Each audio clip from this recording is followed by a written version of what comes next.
তনিমা চাকরি জয়েন করার আগে স্যারের সঙ্গে দেখা করতে গেল।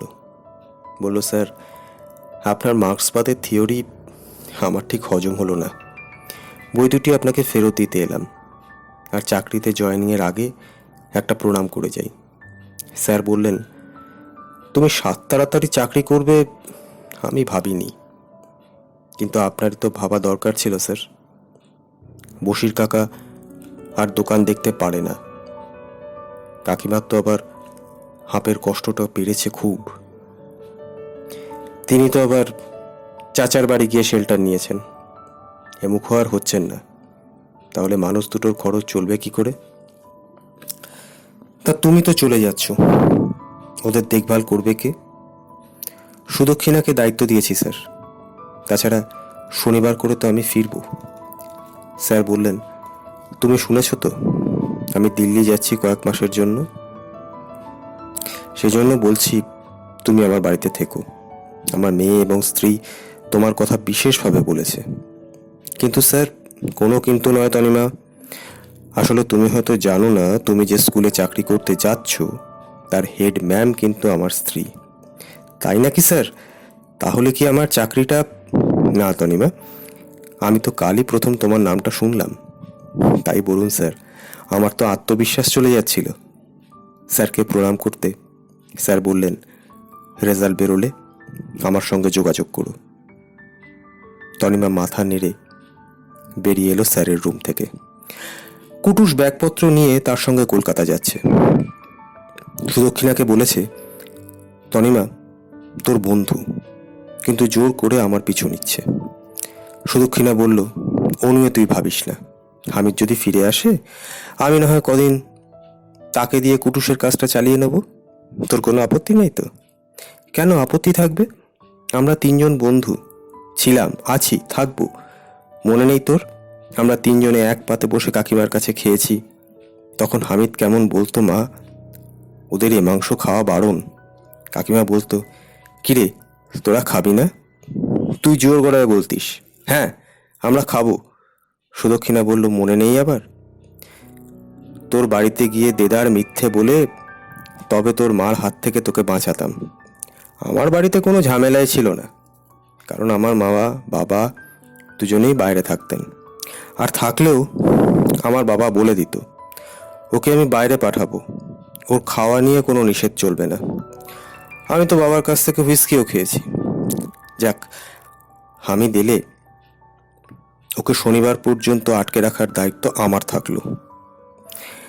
বাবার গাড়িতে চেপে কুটুসের সঙ্গে যেতে যেতে এই কথাগুলোই ভাবছিল টনি। কুটুস বলল, টনি, তুমি কি এখনো হামিদকে বিয়ের কথা ভাবছো? টনি বলল, বিয়ের কথা এখন আমি ভাবছি না। কেন, তুমি কি ভাবছো? না, এম এর রেজাল্টটা বেরোনোর পর ভাববো। কি করবে? বাবার ব্যবসা? হ্যাঁ, তবে সুদূর মতামত তো নিতে হবে। তুমি সুদক্ষিণাকে ভালোবাসো জানি না, তবে ও আমায় ভালোবাসে এটা জানি। তোমাকে বিয়ে করলেও তো তুমি আমায় ভালোবাসতে না, তাই না? এই প্রথম টনি কুটুসের দিকে তাকালো, ভালো করে দেখল। 6 ফুট লম্বা সুদর্শন কুটুসকে সুদক্ষিণার সঙ্গে মানাবে খুব ভালো। তার তুলনায় হামিদ খুবই সাধারণ, অসাধারণ শুধু তার চোখ দুটো। সে অবশ্য এই প্রথম হামিদ কেমন দেখতে তাই নিয়ে ভাবল। হামিদই তার প্রাণ, তার অস্তিত্ব। সেখানে সে কেমন দেখতে এটা ম্যাটার নয়। কুটুস বলল, আমার কথার জবাব দিলে না যে? টনি কুটুসের হাতটা ধরে বলল, আজ থেকে তুমিও আমার বন্ধু হলে। তুমি তো উত্তরটা জানো, হামিদকে আমি শেষ পর্যন্ত পাবো কিনা জানি না, তবে তুমি লাকি, সুদক্ষিণার মতন মেয়েকে স্ত্রী হিসেবে পাবে। ওর মতো বন্ধু পাওয়া ভাগ্যের কথা। আমি জানি সে কথা, তবে তুমি যে আমাকে কোনোদিন মানুষ হিসেবে গণ্য করনি সেটাও ভুলব না, কুটুস বলল। গাড়ি থেকে নামার পর টনি বলল, বন্ধু হলে আমার, পারলে আমাকে ক্ষমা করে দিও। কুটুস বলল, তাহলে আমি ফিরি। টনি বলল, ফিরবে কেন? আজ রাতটা এখানে থেকে যাও, ম্যামকে বলা আছে। কুটুস বলল, না, শুধু একলা পড়ে যাবে। আজ যাই, অন্য একদিন নিশ্চয়ই আসবো। টনি বুঝল কুটুসের অভিমান হয়েছে। যাক, তার শুধু সে অভিমান নিশ্চয়ই ভুলিয়ে দেবে। ম্যামের কাছে গিয়ে টনিমার মোটেও অস্বস্তি হলো না। মাটির মানুষ একেবারে, যেমন স্যার তেমনি ম্যাম। স্যার বাইরে কোথাও গিয়েছিলেন, ফিরেই বাড়িটা দেখাতে নিয়ে গেলেন। প্রথমেই লাইব্রেরি রুমে ঢুকে টনিমা অবাক হয়ে গেল। এত সব বই স্যারের। স্যার নিজে থেকেই বললেন, সব বই আমার নয়, কিছু আমার দাদুর, কিছু আমার বাবার, কিছু তোমার ম্যামের, আর বাকি বই আমার মেয়ের। স্যারের মেয়ের নাম বুচুন। সে হাত ধরে 3তলা বাড়িটা পুরো ঘুরিয়ে দেখালো। বিশাল ছাদে শখের বাগান, তাও কত সুন্দর করে তৈরি করা। সপ্তাহে একদিন করে মালি আসে। সে বাড়ি সংলগ্ন বাগান এবং এই ফুল গাছগুলোর পরিচর্যা করে। টনিদেরও বাগান আছে, ফলের গাছই বেশি। অনাদরে বেড়ে ওঠা ফুল ফলের গাছ সব। বরং হামিদের বাড়িতে অনেক ফুলের গাছ আছে, বিশেষ করে গোলাপ গাছের প্রচুর কালেকশন। আর সব গাছই টনির উপহার হামিদের জন্মদিন উপলক্ষে। স্যার পরদিনই চলে গেলেন। টনি তার পরদিন স্কুল জয়েন করলো। স্কুলে ম্যামের ব্যবহার শীতল। তিনি যে তারই বাড়িতে এসে উঠেছে সেটা তিনি সারাদিনে একবারও বুঝতে দিলেন না। ছুটি হলে টনি একাই বাসে করে ফিরে এলো। ম্যাম ফিরলেন তার 8 ঘন্টা পরে।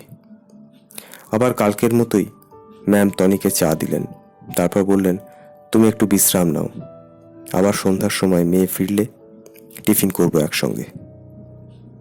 টনি তার ঘরে ফিরে মাকে একটা ফোন করলো। শনিবার বাড়ি যাবে বলল। বাবিকে বিশ্রাম নিতে বলার জন্য বলে ফোন রাখলো। টনি জানে সে তার বাবা মার মনে দুঃখ দিয়েছে, কিন্তু এতে তার কোনো হাত নেই। তার বাবা মা দুজনে দু পথে তার স্বাধীনতা কেড়ে নিয়েছে। সে যাকে ভালোবাসে তাকে তারা নিষ্ঠুরভাবে মেরে অচল করে তার থেকে দূরে সরিয়ে দিয়েছে। সেজন্য সেও তাদেরকে নিজের থেকে দূরে সরিয়ে দিয়েছে। সে কি বাবা মাকে ভালোবাসতো না? সে তো একমাত্র সন্তান, তবুও সে জেনে বুঝেই ওদের ছেড়ে এসেছে। শনিবার বাড়ি ফিরে টনি বাবাকে তার পাশ করার কথা বলল। মানব বললেন, আরও পড়বে তো? টনি বলল, স্যার ফিরলে কথা বলে দেখব। টনি হামিদের বাড়ি গিয়ে শুনল হামিদ ফিরেছে বটে, কিন্তু সে বাইরের ঘরে ঠাঁই নিয়েছে। ঘরে খেতেও ঢোকে না, খাবার দিলে খায়, না দিলে চায় না। টনি হামিদের ঘরে ঢুকে দেখল হামিদ একা অন্ধকারে বসে আছে। টনিমা বলল, হামিদ। হামিদ টনিমা। হামিদ কিছুই বলল না। টনিমা আলো জ্বালতেই হামিদ উঠে দাঁড়ালো, দুহাত দিয়ে মুখ ঢাকলো। টনিমা দেখল হামিদের চুল দাড়িতে মুখ ঢেকে গেছে, তার চোখ থেকে টপ টপ করে জল পড়ছে। টনি হামিদের পিঠে হাত দিতেই হামিদ চিৎকার করে উঠল, কে আপনি? কি জন্য আমাকে বিরক্ত করছেন? ঘরের ভেতর থেকে বশির আলী বললেন, তুমি ঘরে এসে বসো মা, ওর মার সঙ্গেও এরকম করছে, তুমি কিছু মনে করো না। শুধু মা বলেছে ওকে কলকাতায় কোনো এক মানসিক রোগীর হাসপাতালে নিয়ে যাবে। টনি ওদের দুজনের খোঁজ খবর নিয়ে বাড়ি ফিরল। মা বলল, এসেই পাগলাটাকে দেখতে ছুটলি?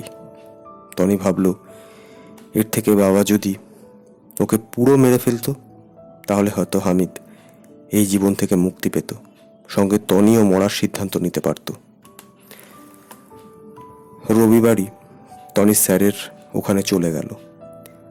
পরে কুটুস ফোন করে বলল, পাভলভে দেখিয়ে এনেছি, বলেছে ওষুধ খেতে খেতে ভালো হবে। শুধু এনামুল নামে একটি ছেলেকে রেখেছে 3 জনকে দেখাশোনা আর রান্নার জন্য। টনি বলল, তোমার শুধুর জবাব নেই। তারও 1 মাস পরে সুদক্ষিণা ফোন করে বলল, টনি বাড়ি আয়, মানব কাকু খুব অসুস্থ, তোর একবার আসা দরকার। টনি বাড়ি যখন গেল তখন মা তাকে সাপ সাপান্ত করতে থাকলেন। কুটুস বলল, কাকু অনেক দিন থেকে অসুস্থ, আমি শুধুকে বলেছিলাম তোমাকে যদি জানায়। ও বলল, তুমি নাকি গুরুত্ব দাওনি। এনামুল তো এদিকটা দেখছে, তুমি বরং কয়েকদিন থেকে যাও। বাবার হাই প্রেশার ছিল, তার থেকে সম্ভবত স্ট্রোক হয়েছে। 7 দিন সে বাবার নার্সিংহোমে দিন রাত পড়ে থেকেছে। বাবার ডান দিকটা প্যারালাইজড হয়ে গেছে। মার গালমন্দ থামার নাম নেই। বাবার কাছে বসলেই বাবা জড়িয়ে কথা বলে আর কাঁদে। টনির চোখেও জল শুকনো থাকে না। বাবার জন্য একজন হেল্পিং হ্যান্ড রাখা হয়েছে।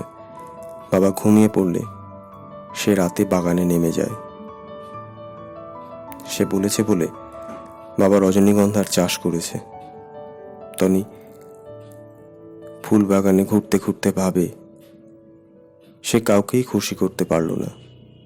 বাবার সঙ্গে ইগোর লড়াইয়ে সে জিততে পারলেও ভালোবাসার লড়াইয়ে হামিদ তাকে দাঁড় করিয়ে গোল দিয়েছে। বাবি নিশ্চয়ই মনে মনে হাসে। টনির চোখে জলও আসে না, ঘুমও আসে না। বাজ পড়া তালগাছের মতো সে একলা দাঁড়িয়ে বাগানে বৃষ্টিতে ভিজতে থাকে। কতক্ষণ পরে যেন মা এসে তাকে ঘরে নিয়ে যান। 7 দিন পরে টনি হামিদের বাড়ি গেল দুপুরবেলা। শুধু বলল, হামিদ মাঝে মাঝে চুপ করে বসে থাকে, তা না হলে সে মোটামুটি ভালো আছে। পাড়ার মাদ্রাসা স্কুলে সে টিচার হিসেবে জয়েন করেছে। অঙ্কে তার দারুণ মাথা, ইংরেজিতে অনার্স পাস, তাই তার এখন ভালোই রোজগার।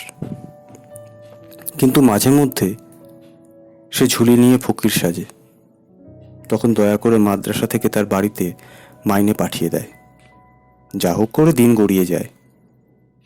সেদিন হামিদের বাড়ি গিয়ে টনি দেখল এনামুলের জ্বর, কাকিমা রাঁধতে যাচ্ছে, অথচ হাঁপাচ্ছে খুব।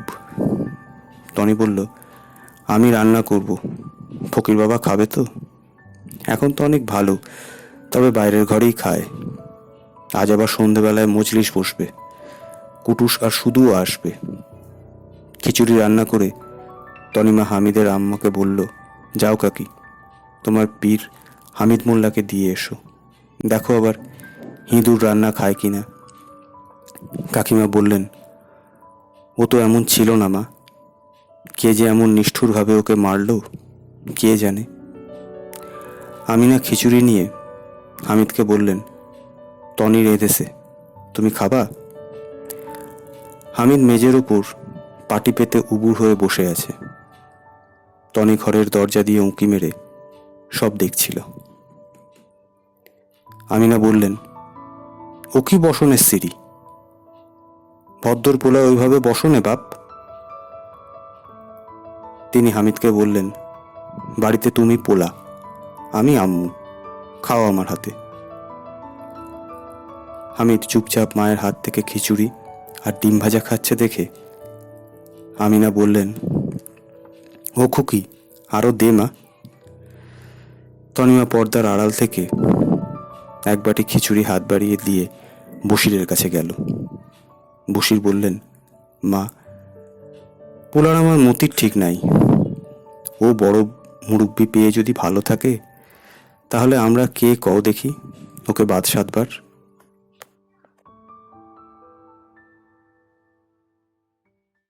নমস্কার সমস্ত শ্রোতাদেরকে আমাদের চ্যানেল অন্যবাণী শ্রুতি সাহিত্যের তরফ থেকে অসংখ্য ধন্যবাদ আমাদের চলার পথে সাথী হয়ে ওঠার জন্য।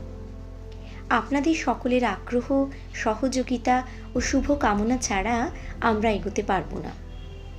তাই আমাদের সাথে ও পাশে সব সময় থাকার অনুরোধ জানালাম। আমরা এই চ্যানেলের মাধ্যমে নতুন স্বাদের মনোগ্রাহী গল্পের উপস্থাপনা করতে অঙ্গীকারবদ্ধ।